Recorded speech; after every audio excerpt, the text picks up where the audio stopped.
তো finally থান্ডারবোল্টসের teaser trailer বেরিয়ে গেছে। আর যে ক্যারেক্টারকে মার্ভেল সিনেমায় দেখার জন্য সবাই অপেক্ষা করছিল সেই বব রেনল্ডস মানে সেন্ট্রিকেও এবার দেখিয়ে দিয়েছে। এছাড়াও বাকিকে আবার পুরনো উইন্টার সোলজারের লুকে দেখা যাবে। আর অ্যাভেঞ্জার্স টাওয়ারটা কে কিনেছিল সেটাও জানা গেছে। তো চলো বন্ধুরা আর বেশি দেরি না করে ট্রেলারটার ব্রেকডাউন শুরু করা যাক।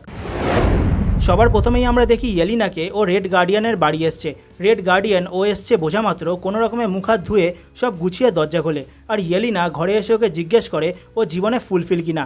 যেই প্রশ্নের মানে রেড গার্ডিয়ান একেবারেই উল্টো বোঝে, ভাবে কোনো খাবার দাবারের কথা বলছে, কিন্তু এটা পরিষ্কার বোঝা যায় ইয়েলিনা ও জীবনে কোনো লক্ষ্য খুঁজে পাচ্ছে না। তাই ও ছোটবেলা থেকে যা শিখেছে তাতেই আরও জড়িয়ে পড়েছে, মানে বিভিন্ন বাজে কাজ, মার্ডার, ডাকাতি করা এইসব। আর তার পরের দিনেই দেখা যায় বাকিকে, আর দেখে মনে হয় ও নিশ্চয়ই কোনো পলিটিক্যাল টিমে যোগ দিয়েছে আর ভ্যালেন্টিনার আন্ডারে কাজ করছে, কারণ ওকে ভ্যালেন্টিনার সাথে একটা অকেশনেও দেখা যায়। এখন ওকে আবার আগের মতো সিরিয়াস আর ভিলেন টাইপ লুকেও দেখা যাচ্ছে। তারপর আমরা দেখি জন ওয়াকার মানে ইউএস এজেন্টের ক্যারেক্টারকে, যে ফ্যালকন অ্যান্ড দ্য উইন্টার সোলজারে নিজের ক্যাপ্টেন আমেরিকার পদবি হারানোর পর যথেষ্ট ডিপ্রেশনে আছে। তার পরের দিনেই দেখায় ইয়েলিনা ওর কোনো একটা মিশনে একটা ল্যাবের মতো জায়গায় এসছে, যেখানে ওর সাথে ইউএস এজেন্ট, টাস্ক মাস্টার, ঘোস্টও আছে।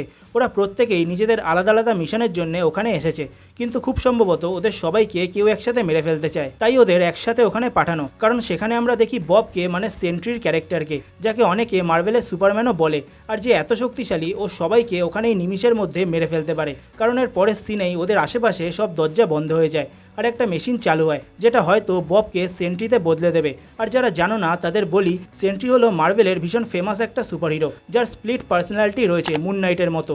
যে সেন্ট্রির মতো একটা সুপারহিরো আবার ভয়েডের মতো একটা সুপার ভিলেনও হয়ে যেতে পারে। আর এই সিনটাই হয়তো সেরম কিছুই দেখাবে, যেখানে বব সেন্ট্রি বা ভয়েড হয়ে ওদের মারবার চেষ্টা করবে। আর সেন্ট্রিকে দেখানো মানে ভীষণ বড় একটা ব্যাপার, কিন্তু ওর অরিজিনটা অন্য কোনো ভিডিওতে বলবো। ববের হাসপাতালের মতো কাপড় চোপড় দেখে মনে হয় ওর অরিজিনটা এই সিনেমায় একটু অন্যরকম হবে, যেখানে ভ্যালেন্টিনা হয়তো ওর নিজের অর্গানাইজেশনে সেন্ট্রিকে একটা সুপারহিরোর মতো বানাবে অ্যাভেঞ্জার্সকে রিপ্লেস করতে বা অন্য কোনো বাজে কাজ করতে। তার পরের কিছু সিনে আমরা দেখি ওই ল্যাবেই সব থান্ডারবোল্টসরা লড়াই করে বেরোনোর চেষ্টা করছে। সেন্ট্রিকেও দেখা যায় যার ওপর সবাই গুলি করছে, কিন্তু তাতে ওর কিছুই ক্ষতি হচ্ছে না। এখানে হয়তো সেন্ট্রি ওই ফ্যাসিলিটি থেকে পালাবার চেষ্টা করছে।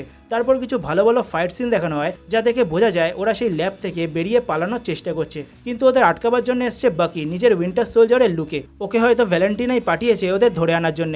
বেসিক্যালি এখানে বাকি সবাইকে এক জায়গায় আনার কাজ করবে, কিন্তু পরের সিনগুলো দেখে বোঝা যায় পরে বাকি বুঝতে পারবে ভ্যালেন্টিনা ওকেও ধোকা দিচ্ছে আর ও থান্ডারবোল্টসের সবার সাথেই দলে যোগ দেবে।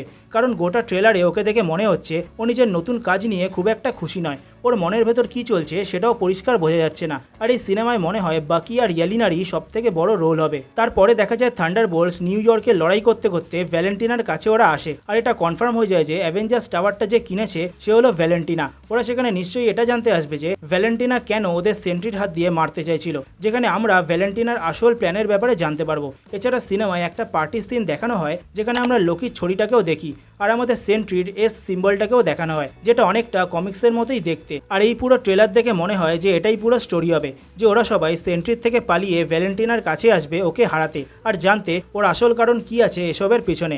এছাড়া এক সিনে ইয়েলিনাকে একটা সিরাম হাতে নিয়েও দেখা যায়, যেটা হয়তো সেন্ট্রির সাথেই কোনো না কোনো কানেকশন থাকতে পারে, কারণ কমিক্সে সেন্ট্রি একটা সিরাম খেয়ে নিজের সব শক্তি পেয়েছিল। তাই আমি এই সিনেমাটার জন্য বেশ এক্সাইটেড, বিশেষ করে সেন্ট্রির জন্য। জানি মার্ভেলের এটা অনেক পুরনো অভ্যেস ওকে অনেক ডাউনগ্রেড বানিয়ে দেবে, তাও আমি দেখতে চাই ওকে কেমন দেখায়। তো বন্ধুরা আজ এই অবধি, আশা করি তোমাদের এই ভিডিওটা ভালো লেগেছে। যদি ভিডিওটা ভালো লাগে তাহলে একটা লাইক আর চ্যানেলটাকে সাবস্ক্রাইব অবশ্যই করো। যদি কোনো ডিটেল মিস করে থাকি সেটা কমেন্টে অবশ্যই বলো। আর এই ট্রেলারটা কেমন লাগলো সেটাও কমেন্টে জানাও। আর যদি তোমরা সেন্ট্রির অরিজিন ভিডিও চাও তাহলে সেটাও কমেন্টে লিখো। তাহলে আজকের মতো আসি, দেখা হচ্ছে পরের কোনো ভিডিওতে।